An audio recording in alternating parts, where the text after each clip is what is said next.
Catherine Prince is the Vice President for Strategic Foresight at KnowledgeWorks. KnowledgeWorks is a close partner of ours at Capita, working to explore how trends are impacting the well-being of children and families. We're here today to talk specifically about childcare as infrastructure, and in particular, as we have heard a lot this year about how we might build back better, there has been a real push to position childcare as infrastructure. So I'm excited to talk with Catherine about this topic today. Catherine, how does this relate to what we were seeing in 2019 with the first 10-year forecast that we did together, looking at those social, technological, economic, environmental, and political trends impacting children and families? What did we say then, and what are we seeing now? Yeah, so in that forecast, we explored 5 domains affecting the futures of young children and families, one of which was care. And in that forecast term, we put it as care at the core. So we were really seeing with that we already then knew economic and employment realities, and along with the aging of the population, we're creating tensions related to caregiving, both in structures and in people's values. So we were seeing that affordable and accessible care for families was already a major challenge for many families, even though it plays a central role in allowing people to participate in the economy and to fulfill the basic desire to form families. So we were anticipating that parents' need for childcare would diversify as work schedules become less predictable, and as we have shorter and shorter, even ephemeral relationships between employers and employees. We also found in that forecast that more and more families would be supporting both older and younger relatives as the population aged. So then enter COVID-19. It upended so many things, of course, including childcare as we knew it, really, in a sense, accelerating a lot of the things we've been looking at in the forecast and just adding new immediate term complications. So, of course, it disrupted work in many ways. Many parents who could work from home were juggling childcare and job duties simultaneously or flexing their job schedules in order to provide childcare. Many parents, especially women, also dropped out of the workforce to care for their families. So even this past summer, a Census Bureau survey showed that 3 out of 10 adults with young children, a total of 6.6 million adults, had removed their kids from childcare, and then compensated for what that meant for their jobs in various ways, from cutting hours to taking vacation or sick time, or maybe leaving their job or not looking for one. So we still, even as the middle of September, we're seeing nearly 1.6 million mothers of kids under 17 be absent from the labor force. So I think COVID-19 really shed a harsh light on what we had seen in the forecast, that we don't place a lot of value on caregiving in our society, and that we have some real structural issues that we need to resolve as we look ahead. Great. And so as we're starting to look ahead, Catherine, in the near term, we're seeing a lot of attention on childcare as an issue, particularly in the various stimulus and Build Back Better bills that are before Congress. Are we starting to see a discussion of childcare as infrastructure? We are. So I think it's following on from the sense that we're facing a crisis of care. So we've been seeing child care centers have trouble staffing. So again, as of mid-September, employment in child care centers was down 126,000 positions because workers were leaving for higher paid jobs. So it's a more than 10% decline compared to pre-pandemic levels of employment in the sector. And that's in the context of childcare workers typically earning about $12 an hour. And some centers are still closed or have reduced enrollments. Of course, we're still navigating COVID outbreaks. So this biggest challenge that the sector seems to be facing is how to raise pay, and then how to have enough facilities, enough care in the right place for folks' needs. So the government's stepping up and trying to create a more sustainable approach to caregiving in this country. And that is pushing childcare more in the direction of infrastructure. So these efforts are building off the baseline of the Childcare and Development Fund, allocating about $8.8 million to subsidize the cost of childcare for eligible children of working parents. But it hasn't been enough. A recent Treasury Department report outlined what it called critical failures by the private sector to provide high quality care at affordable prices. And that report made the case that the federal government just has to do more to help families care for their children. So the government has been doing more and trying to do more. The American Rescue Plan allocated $39 billion in relief for the childcare industry, most of it for stabilization funds, including boosting worker pay. But even in mid-September, only 14 states had really set it up for childcare centers to be able to apply for funding. So the Biden administration's been trying to do yet more. So it had put forward a $3.5 trillion plan to expand social safety programs, and that would have allocated $450 billion to federally backed childcare programs.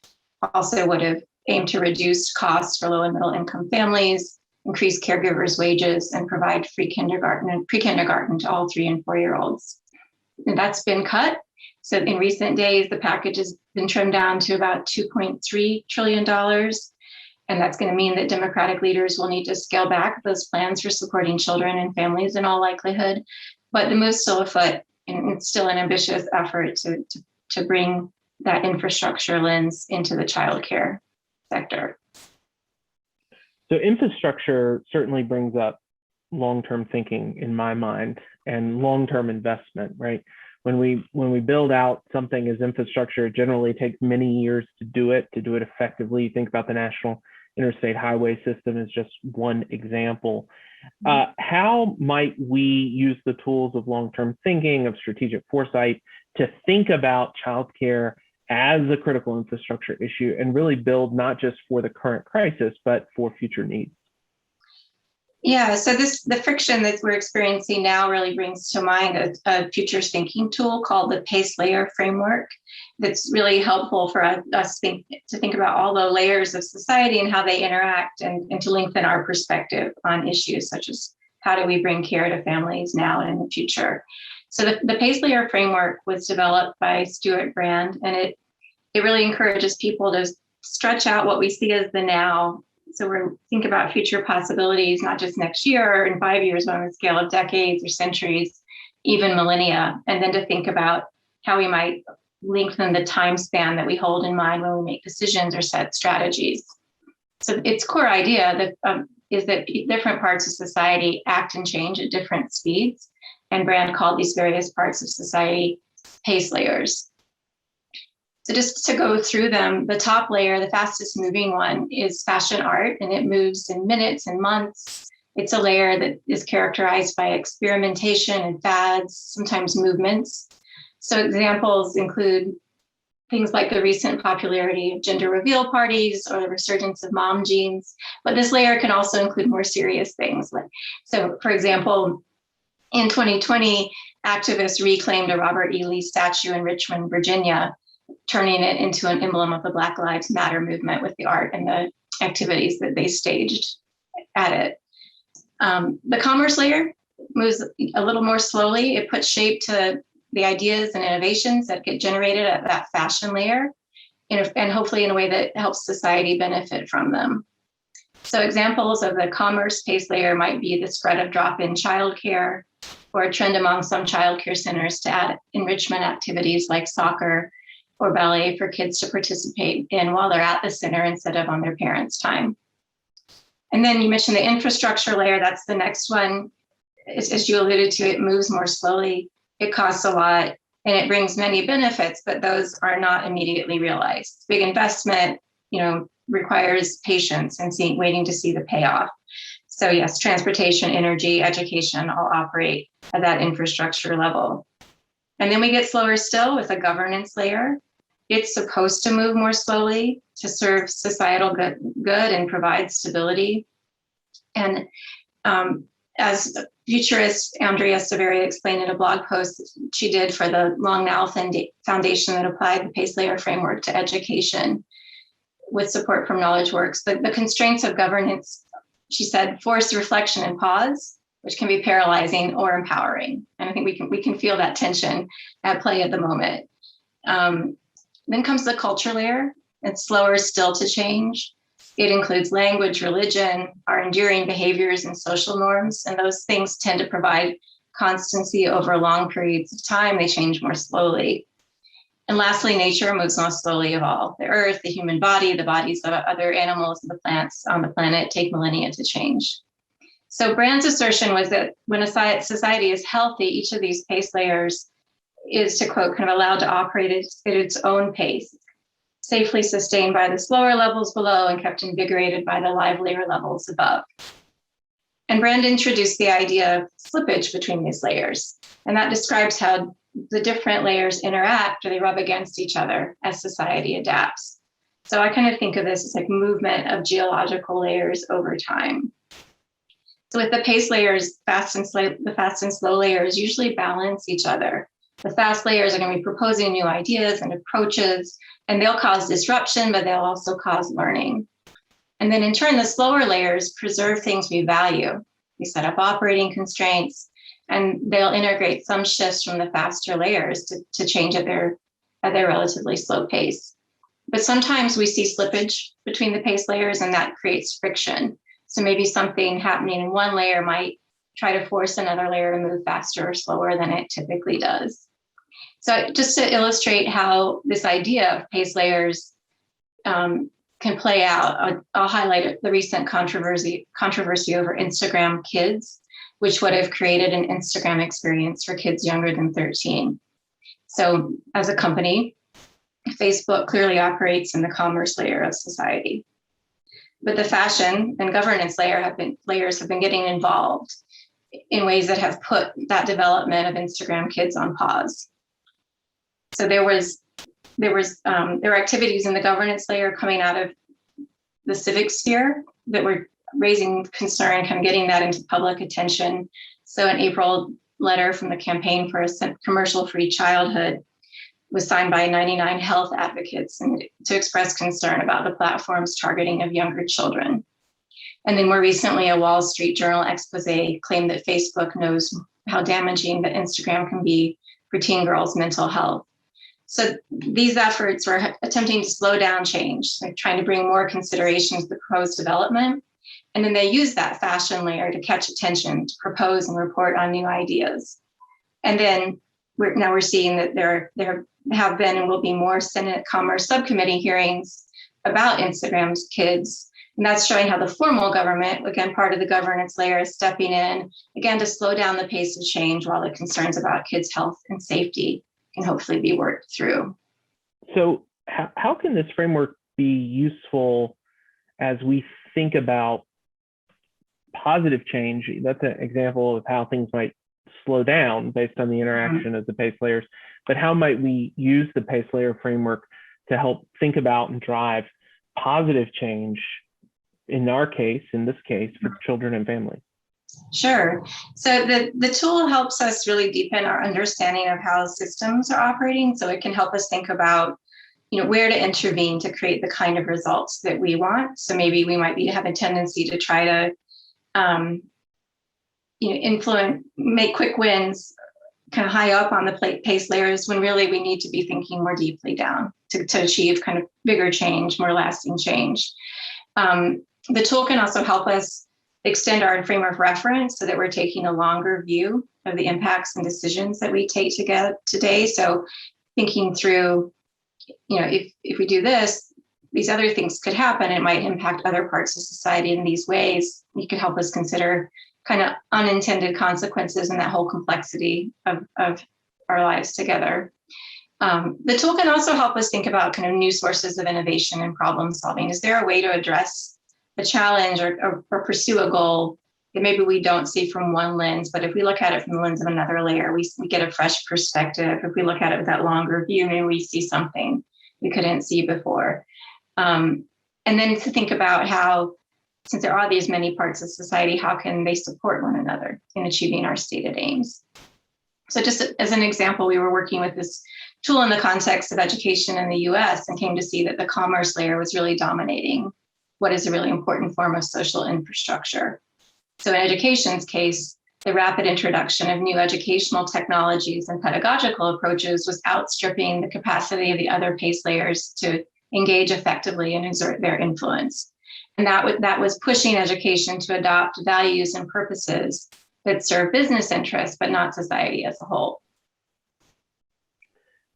Catherine, what skills or habits might we need to develop to think along these various pace layers? I mean, it's very easy to be distracted by the fashion art layer.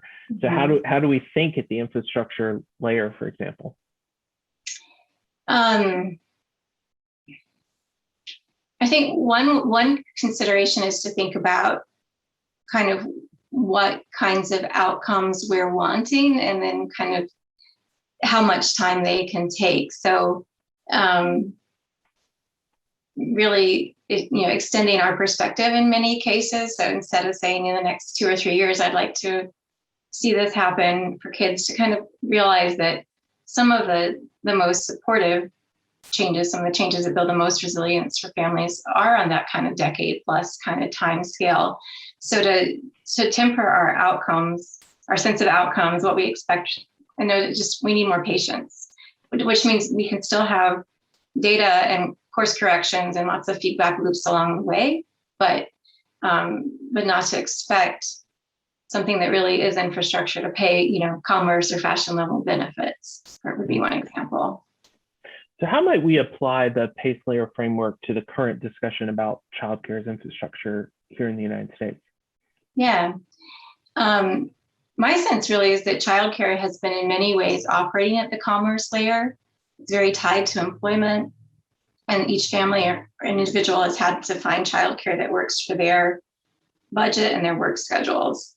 And many childcare centers operate as businesses or are aiming to bring in revenue for the individuals who run them if it's home-based care. So they're regulated, but they're trying to generate income. They're relying on direct payment from families. They are directly playing in that commerce space. And sometimes there's child center-based care available as a benefit of employment, but only about 4% of employers subsidize that. And then of course, if a person leaves employment, the benefit goes with it. So childcare is expensive. Typically, it's often hard to come by, especially for infants. So we're seeing families spend about 13 to 16% of their income on childcare, which is more than they spend on groceries and almost double what the government thinks is affordable.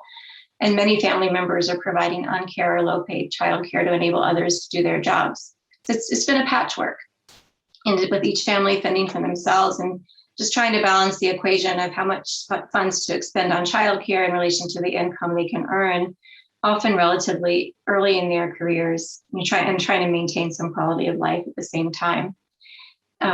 So that sometimes results in parents, as we've seen with the pandemic, just leaving the labor force, and then maybe also losing access to the health insurance and retirement benefits that might have come along with their income. So even the Treasury report I alluded to led to U.S. Secretary of the Treasury Janet Yellen calling childcare a textbook example of a broken market. It's just not working for it to be in that commerce layer. And then if with the federal efforts to extend supports for childcare, that's literally trying to push it into the infrastructure layer. They're using that language. Childcare should be infrastructure, and there should be more of a shared societal responsibility for it. So that's, I think, reflecting a deeper, slower moving shift, a cultural change in values that's accepting more of that sense of collective versus individual responsibility for childcare.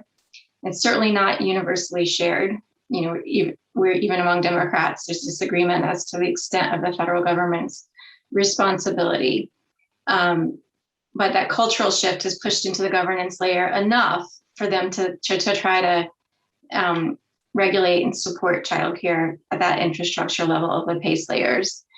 And that promises to provide some near-term relief while also making changes in systems of family supports over that scale of decades that we've been talking about.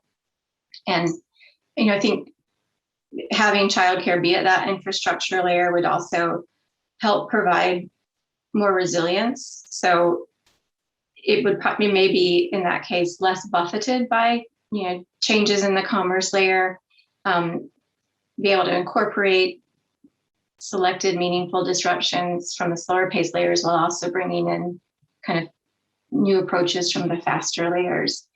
And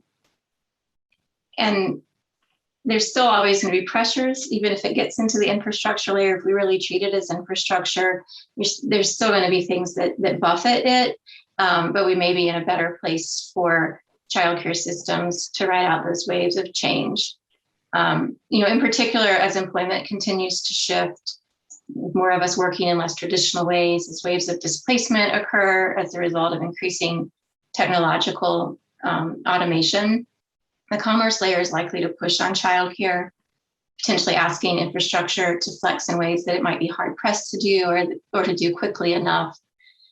And other forms of disruption and strain will pressure it too. So we're expecting to see significant climate disruption. And childcare, even as infrastructure, will still probably struggle to adapt to immediate pressures as well as to longer term changes in the environment. But if we leave it to the commerce layer and continue to rely on this individual and patchwork solutions, we're going to undermine families' attempts to weather both those personal and those larger scale disruptions. Great. So what is the promise here? What might we hope for by adopting this pace layer framework to think about a critical infrastructure challenge that we face, particularly around childcare? Yeah, I think that applying the pace layer framework to childcare can really help us challenge ourselves to extend and broaden our perspectives. So to look further out in time than we often do as we consider childcare solutions and systems, to really stretch our thinking out long term. It can also help us and consider others' perspectives and needs as we navigate tensions around childcare, where childcare should be in society, who is responsible for it, how it should operate. I think the tool can also help us consider the complexity of how the many societal layers that are impacted by and impact childcare come together to balance interests across them. So it can help build empathy and as well as kind of help reframe kind of current situations, current issues, current goals to identify some new solutions. Great. Thank you, Catherine. Welcome.